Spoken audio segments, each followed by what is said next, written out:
সকাল থেকেই মায়ের মন ছটফট করছিল। বেলা বাড়ার সাথে সাথে মায়ের অস্থিরতা আরও বাড়তে থাকে।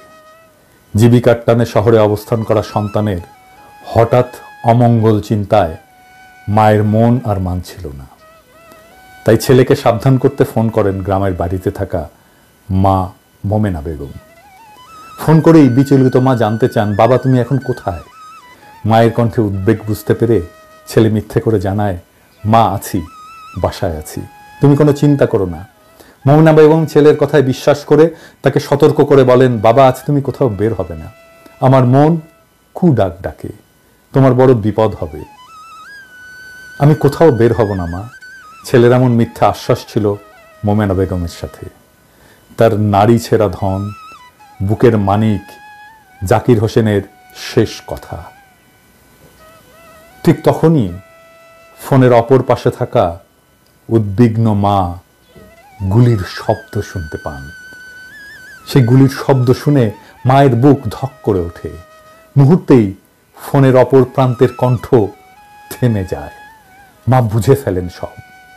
জাকির আর কোনো সাড়া দিতে পারেনি।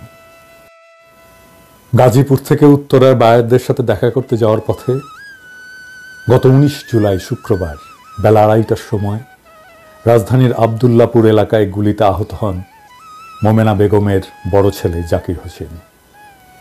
চিকিৎসাধীন অবস্থায় প্রায় 14 ঘন্টা পর হাসপাতালে তার মৃত্যু হয়।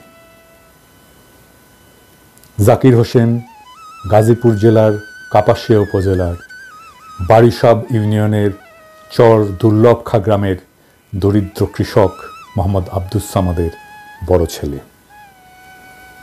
এই পরিবারের একমাত্র উপার্জনক্ষম ব্যক্তি ছিলেন জাকির। তাকে হারিয়ে পরিবারের সামনে এখন অনিশ্চিত ভবিষ্যৎ। সন্তান হারিয়ে বাবা মা পাগল প্রায়। জাকিরের 2 ছেলে, আব্দুর রহমান আর বায়েজিদ। স্বামী হারিয়ে 2টি অবুঝ শিশু নিয়ে দিশেহারা জাকির হোসেনের স্ত্রী জান্নাতুন নাইম। বাড়ির ভিটাসহ মাত্র 1.5 বিঘা জমি।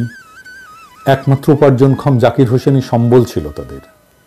অভাবের সংসারে 2 ছেলে 2 মেয়ের মধ্যে জাকির ছিল সবার বড়। জাকিরের উপার্জন দিয়েই টেনে টুনে চলছিল তার সংসার। পিতার কষ্ট লাঘব করতে এসএসসি পাশের পর আর লেখাপড়া করতে পারেননি জাকির।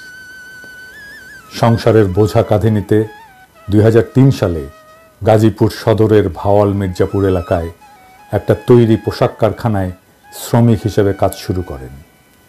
পরিশ্রম আর সততা দিয়ে জাকির কয়েক বছর আগে সহকারী প্রোডাকশন ম্যানেজার হিসেবে পদোন্নতি পান। রাজধানীর আবদুল্লাপুর এলাকায় জাকির গাড়ি থেকে নেমে অন্য একটা গাড়িতে ওঠার জন্য অপেক্ষা করছিলেন। এমন সময় তার মায়ের ফোন আসে। মায়ের সাথে ফোনে কথা বলার সময় সেখানে পুলিশ আর আন্দোলনকারীদের মধ্যে ধাওয়া পাল্টা ধাওয়া চলাকালে 2টি গুলি এসে তার বুকে আর পেটে লাগলে জাকির মাটিতে লুটিয়ে পড়েন। আশেপাশের মানুষ তাকে উদ্ধার করে উত্তরার বাংলাদেশ আধুনিক মেডিকেল কলেজ হাসপাতালে নিয়ে গেলে আশঙ্কাজনক অবস্থা দেখে কর্তব্যরত চিকিৎসক তাকে ঢাকা মেডিকেল কলেজ হাসপাতালে রেফার করেন। খবর পেয়ে স্বজনরা তাকে দ্রুত সেখানে নিয়ে গেলে চিকিৎসাধীন অবস্থায় প্রায় 14 ঘন্টা পর শনিবার ভোর 4টার সময় তার মৃত্যু হয়। অল্প বয়সেই স্বামীকে হারানোর দুর্ভাগ্যে দিশেহারা স্ত্রী জান্নাতুন নাইম। ছেলেদের নিয়ে কিভাবে সংসার চালাবেন, কিভাবে বাচ্চাদের বড় করে তুলবেন, ভবিষ্যৎ কি হবে, এসব চিন্তায় কোনো কুল কিনারা পাচ্ছেন না তিনিও। সালাউদ্দিন সাহেব, ইমোশনাল কথাবার্তা বলে জাকিরের লাভ নাই।